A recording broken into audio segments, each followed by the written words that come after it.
الحمد للہ نحمدہ ونصلی ونسلم علی رسول الکریم اما بعد۔ نبی کریم رؤوف رحیم صلی اللہ علیہ وآلہ وسلم کی مبارک زندگی کے واقعات کو اپنی استعداد کے مطابق بیان کرنے کی کوشش کی جا رہی ہے۔ اللہ تعالیٰ ہماری اس کوشش میں اور مزید ترقی عطا فرمائے اور اس کوشش کو قبول کرے کہ نبی علیہ السلام کا ذکر ہے، اور اللہ تعالیٰ نے فرمایا کہ وَرَفَعْنَا لَكَ ذِكْرَكَ، کہ میرے حبیب میں نے آپ کا ذکر آپ کے واسطے ہی بلند کیا ہے۔ تو 4 ہجری کے واقعات کچھ بیان ہوئے ہیں اور کچھ رہ رہے ہیں، ان کو آج جو ہے وہ 4 ہجری کے واقعات انشاءاللہ ابھی بیان کریں گے۔ تو ایک اس میں اہم واقعہ یہ ہوا کہ آپ علیہ السلام نے ایک جتھا حضرت ابو سلمہ کو دیا 150 لوگوں کا، اور اس کو جو ہے پھر روانہ کیا آپ نے، کیونکہ آپ کو پتہ چلا کہ قبیلہ بنی اسد کے 2 شخص ہیں، طلحہ اور سلحہ، وہ لشکر اکٹھا کر کے مدینے کی طرف حملہ کرنا چاہتے ہیں۔ تو اس کے جواب میں نبی کریم صلی اللہ علیہ وآلہ وسلم نے حضرت ابو سلمہ ابن عبد الاسد مخزومی کو 50 آدمی دیے تاکہ ان کی وہ بیخ کنی کرے، اور آپ علیہ السلام نے حضرت ابو سلمہ کی سرکردگی میں بہت بڑے صحابہ کرام بھی دیے، جن میں حضرت ابو عبیدہ بن جراح، حضرت سعد بن ابی وقاص، حضرت اسید بن حضیر رضوان اللہ تعالی علیہم اجمعین اور دوسرے شامل تھے۔ تو حضرت ابو سلمہ گئے اور ان پر جا کر حملہ کیا، اور ان میں سے کچھ لوگوں کو قید کیا، اور مال مویشی جو ان کے پاس تھا وہ اپنے قبضے میں لیا، اور باقی دشمنوں کو خبر پڑ گئی کہ مسلمانوں کا لشکر آ رہا ہے، تو وہ باقی بھاگ گئے۔ تو بہرحال حضرت سعد بن ابی وقاص نے ایک کافر کا قتل کیا، اور باقی سارے بھاگ گئے، اور مسلمان جو ہے سلامتی کے ساتھ مال غنیمت کے ساتھ واپس آئے۔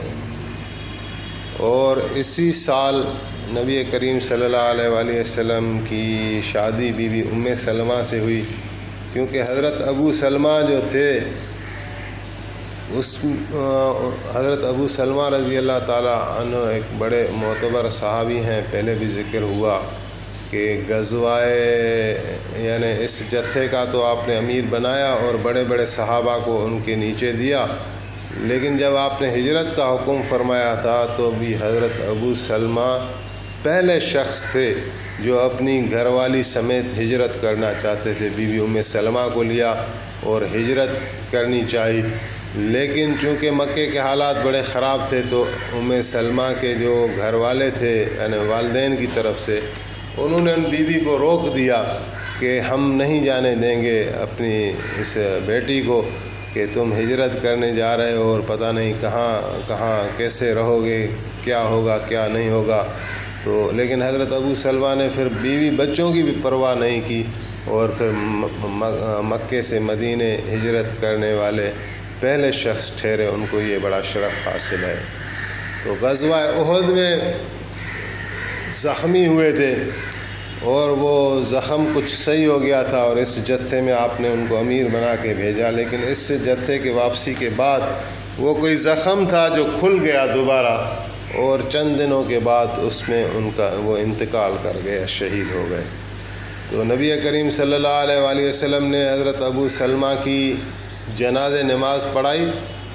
تو جنازہ نماز میں 4 تکبیریں ہوتی ہیں، تو آپ نے 9 تکبیریں کہیں، اللہ اکبر اللہ اکبر اللہ اکبر اللہ اکبر اللہ اکبر، اس طرح 9 تکبیریں آپ نے نماز جنازہ میں کہیں، جب آپ نماز سے فارغ ہوئے تو صحابہ کرام پوچھتے تھے اور نبی علیہ السلام ان کو بتاتے تھے، اور اس طرح دین ہمارے لیے آسان اور واضح ہوتا چلا گیا۔ تو صحابہ نے پوچھا کہ یا رسول اللہ، آپ نے 9 تکبیریں کہی ہیں، آپ سے سہو تو نہیں ہوا، بھول گئے آپ، یا پھر حکم تبدیل ہوا؟ یعنی اب 4 تکبیروں کے بجائے ہمیں 9 تکبیریں کہنی ہیں۔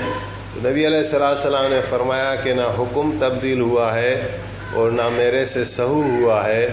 بات یہ ہے کہ ابو سلمہ 1000 تکبیر کے لائق تھا۔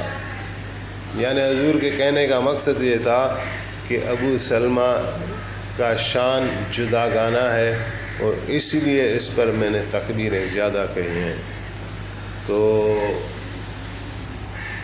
ایک ان کے ساتھ واقعہ دوسرا بھی منسلک ہے کہ بی بی ام سلمہ رضی اللہ تعالیٰ عنہ فرماتی ہیں کہ چونکہ ان ابو سلمہ نے اور بی بی ام سلمہ نے، یعنی اس کپل نے پہلے ہجرت وہ بھی کی تھی حبشہ والی ہجرت کی تھی، پھر مکے آ گئے، پھر یہ ہجرت کی، تو یعنی اسلام کے لیے انہوں نے بہت قربانی دی۔ مہاجرین اولین ہیں، شروع میں کلمہ پڑھنے والے ہیں، تو اپنے پرائے ان کے سارے دشمن ہو گئے، تو انہوں نے بہت برداشت کیا تھا، اور پھر ایسے نازک وقتوں میں جنہوں نے برداشت کیا تو اللہ تعالیٰ نے پھر ان کا شان جدا گانا کیا، ان کو بہت بلند مرتبے عطا فرمائے۔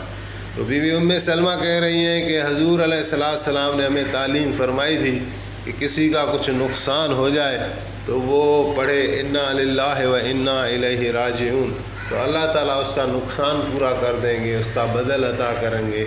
یا تو ویسا ہی بدل ہوگا یا اس سے بھی اچھا بدل ہوگا۔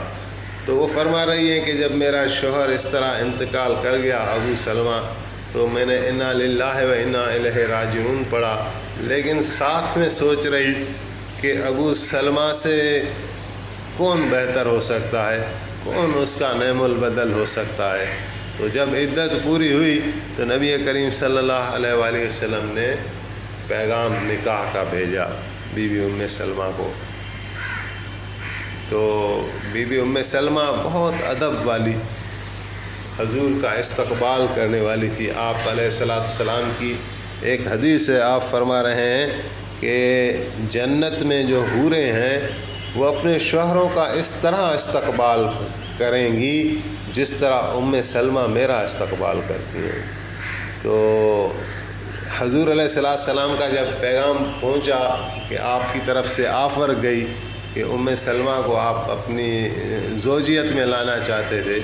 تو بی بی ام سلمہ کے لیے بہت باعث افتخار بات تھی، بہت خوشی کا اور عزت کا مقام تھا۔ لیکن آگے نبی علیہ السلام کی ذات اقدس تھی، تو حضور کا ادب بھی تھا، محبت بھی تھی، اور رسول اللہ کا بڑا مقام بھی پیش نظر تھا۔ تو بیوی صاحبہ نے کہلا کر بھیجا کہ یا رسول اللہ دیکھ لیں، میرے پاس عذر ہے، میں شاید آپ کے قابل نہ ہوں، یعنی میں اپنے الفاظ میں بتا رہا ہوں۔ تو بی بی صاحبہ نے فرمایا کہ میرے پاس عذر یہ ہیں کہ میری ایک عمر زیادہ ہے،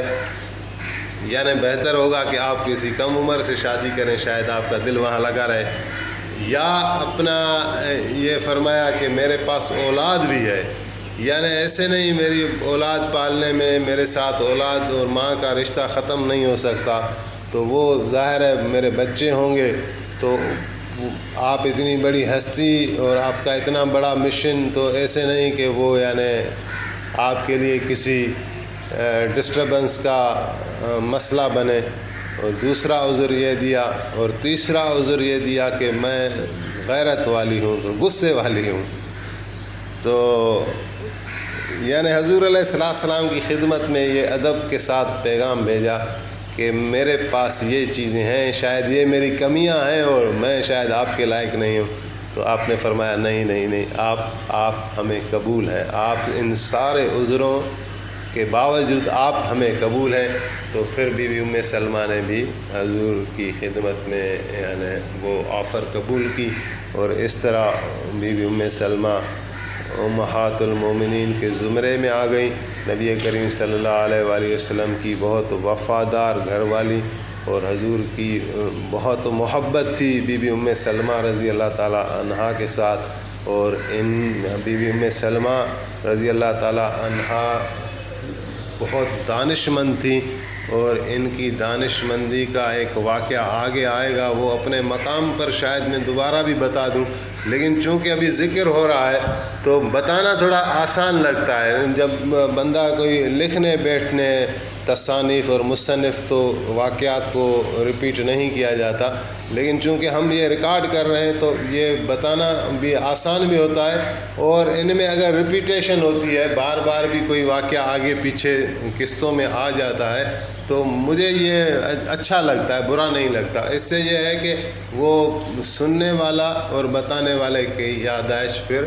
تازہ ہو جاتی ہے۔ تو یہ موقع محل ہے۔ تو حدیبیہ کے مقام پر ایسا ہوا تھا کہ جب آپ نے صلح کی تو اس صلح سے صحابہ کرام کو رنج ہوا تھا، یعنی نبی علیہ السلام نے جو صلح کی تھی، صلح حدیبیہ، اس میں صحابہ کرام خوش نہیں ہوئے تھے، کیونکہ ان کا بڑا شوق تھا کہ ہم عمرے کو جائیں گے، ہم زیارت کو جائیں گے، ہم خانہ کعبہ کو دیکھیں گے، طواف کریں گے۔ تو انہوں نے شرط ڈال دی کافروں نے کہ آپ اس سال عمرہ نہیں کریں گے اور یہاں سے واپس جائیں گے۔ تو یہ ایسی شرط تھی جو بظاہر بڑی مشکل تھی اور بے جا شرط تھی، اس کا کوئی جواز بھی نہیں بنتا تھا، لیکن آپ علیہ السلام نے یہ شرطیں قبول فرمائیں اور صلح کیا تو اس پر صحابہ کرام رنجیدہ ہوئے تھے۔ تو پھر آپ علیہ السلام نے ان کو فرمایا صحابہ کو کہ ابھی جو ہے ہم عمرہ کو نہیں جا رہے، اور حدیبیہ کے ہی مقام سے جو احرام باندھے ہوئے ہیں یہ احرام آپ اتار دیں، دوسرے کپڑے پہن لیں، اور کوئی جانور اگر لایا ہے ذبح کے لیے تو وہ یہاں پر ہی ذبح کر لے، اور اگلے سال ہم عمرہ کریں گے۔ تو اس پر جو ہے وہ حضور علیہ السلام نے ایک مرتبہ صحابہ کو کہا کہ یہ احرام تبدیل کر دیں، دوسری مرتبہ، تیسری مرتبہ آپ نے یہ فرمایا تو کوئی ایک صحابی بھی آپ کے اس کہنے پر اٹھا نہیں اور بیٹھے ہی رہے۔ تو نبی کریم صلی اللہ علیہ وآلہ وسلم کو یہ محسوس ہوا تو آپ اپنے خیمے مبارک میں چلے گئے، اور اس سفر میں بی بی ام سلمہ رضی اللہ تعالی عنہا آپ کے ساتھ تھیں۔ تو آپ نے جا کے بی بی ام سلمہ کو بتایا کہ میں نے صحابہ کو ایسے ایسے فرمایا، 3 مرتبہ فرمایا ہے لیکن وہ جو ہے وہ نہیں اٹھ رہے۔ تو بی بی ام سلمہ کہہ رہے ہیں یا رسول اللہ، آپ اپنا احرام تبدیل کریں اور آپ جو جانور لائے ہیں وہ ذبح کریں، اور آپ کو دیکھ کر یہ خود بخود ایسا کریں گے۔ حضور نے پھر ایسا کیا، جب نبی علیہ السلام نے احرام کو تبدیل کیا عام کپڑوں سے تو پھر صحابہ میں اٹھے اور انہوں نے بھی ایسا کیا، یہاں تک کہ کوئی بھی ایسا نہ بچا کہ جو احرام میں ہو۔ تو یہ یعنی اس پر بھی جو فقہاء کرام ہیں یا مفسرین ہیں یا سیرت نگار ہیں وہ بی بی ام سلمہ کو ٹریبیوٹ پے کرتے ہیں کہ ان کی جو شخصیت تھی اور جو دانش مندی تھی، خاص طور پر احد کے مقام پر، اس حدیبیہ کے مقام پر وہ سامنے آئی۔ اور اسی طرح جب آپ فتح مکہ کے لیے نکلے تو آپ کے سامنے ایک تو بی بی ام سلمہ کا بھائی تھا اور ایک حضور علیہ السلام کا چچا زاد بھائی تھا ابو سفیان، اس کا نام بھی ابو سفیان تھا۔ یہ ابو سفیان یہ والا نہیں، ابن حرب نہیں، ابو سفیان ابن حارث حضور کے چچا تھے، اور ان کا یہ بڑا بیٹا تھا، ابو سفیان نام تھا۔ اور کہتے ہیں کہ شکل و شبیہ میں یہ حضور علیہ السلام سے ملتا جلتا تھا، لیکن اسلام سے دشمنی رکھی اور حضور کے اس یعنی پیغام کو اور اس کو کبھی پسند نہیں کیا اور ہمیشہ مخالفت کی۔ تو جب آپ سفر میں نکلے، آخری سفر یعنی یہ اپنا مکہ فتح کرنے کے لیے جا رہے تھے، تو وہ پشیمان ہوا اور وہاں سے نکلا تھا کہ میں مسلمان ہو جاؤں۔ اور اسی طرح بی بی ام سلمہ کا وہ بھائی تھا، عبداللہ نام تھا شاید، وہ بھی حضور کا دشمن رہا تھا، تو یہ دونوں مل کر جو ہے وہ حضور علیہ السلام راستے میں ہی تھے، ابھی مکے نہیں پہنچے تھے، تو اسلام لانے کی غرض سے آپ کی طرف آ رہے تھے، تو آپ ان کے ساتھ رنجیدہ تھے، تو آپ نے اپنا چہرہ مبارک پھیر دیا اور ان سے بات کرنا نہیں چاہیے۔ لیکن پھر بھی ام سلمہ نے کہا کہ یا رسول اللہ، وہ ایک آپ کا سالہ ہے، یعنی میرا بھائی ہے، اور ایک آپ کا چچا زاد بھائی ہے، یہ ابھی آپ کی طرف آ گئے ہیں، یہ پشیمان ہیں، ان کو معاف کر دیں، ان سے منہ نہ موڑیں۔ تو پھر آپ نے بیوی صاحبہ کی سفارش کو قبول فرمایا اور ان کے اسلام کو بھی آپ نے قبول فرمایا۔ تو یہ بیوی صاحبہ سے شادی ہوئی تھی، یعنی 4 ہجری میں، تو بیوی صاحبہ کے فضائل بیان کیے جا رہے ہیں۔ اور ایک کتاب میں نے پڑھا کہ نبی علیہ السلام کی جو 9 بیویاں تھیں، 11 بیویاں تھیں، تو 11 میں سے 2 تو آپ کی زندگی میں فوت ہو گئیں۔ ایک بی بی خدیجۃ الکبریٰ، ان کی ہم نے الگ سے شان بیان کی ہوئی تھی، اور ایک بی بی زینب بنت خزیمہ، تو یہ 8 مہینے کوئی حضور کی صحبت میں رہی تھی، اور ان کے بعد ان کی بھی وفات ہو گئی تھی۔ ان کو ام المساکین کہا جاتا ہے، وہ مسکینوں پر بڑا خرچ کرتی تھی اور سخاوت میں بہت آگے تھی۔ تو باقی جو 9 بیویاں تھیں، ان میں نے کہیں پڑھا کہ 2 ایک قسم کے گروہ تھے یا 2 پول بنے ہوئے تھے۔ ایک بیویاں وہ تھیں جو بی بی عائشہ کے ساتھ ہوتی تھیں، اور ایک بیویاں وہ تھیں جو بی بی ام سلمہ کے ساتھ ہوتی تھیں۔ تو جس طرح بی بی عائشہ نبی علیہ السلام کو محبوب ترین بیوی تھی، اسی طرح بی بی ام سلمہ بھی آپ کو محبوب ترین آپ کی بیوی تھی، اور ان کا خاندان بھی بہت بڑا خاندان تھا، بنی مخزوم کا خاندان تھا، کہ نبی حضرت علی نے فرمایا کہ ارے بنی مخزوم ایسا خاندان ہے جن کے مردوں سے گفتگو کرنا پسندیدہ ہے، اور جن کی عورتوں سے نکاح کرنا باعث افتخار ہے، ایسا کوئی آپ کا فرمان ہے۔ تو بہرحال یہ 4 ہجری کے واقعات میں آ گیا۔ واقعہ تو میں نے بھی بطور عقیدت اور بطور ادب جناب بی بی ام سلمہ ام المومنین رضی اللہ تعالی عنہا کے کچھ فضائل عرض رکھ دیے۔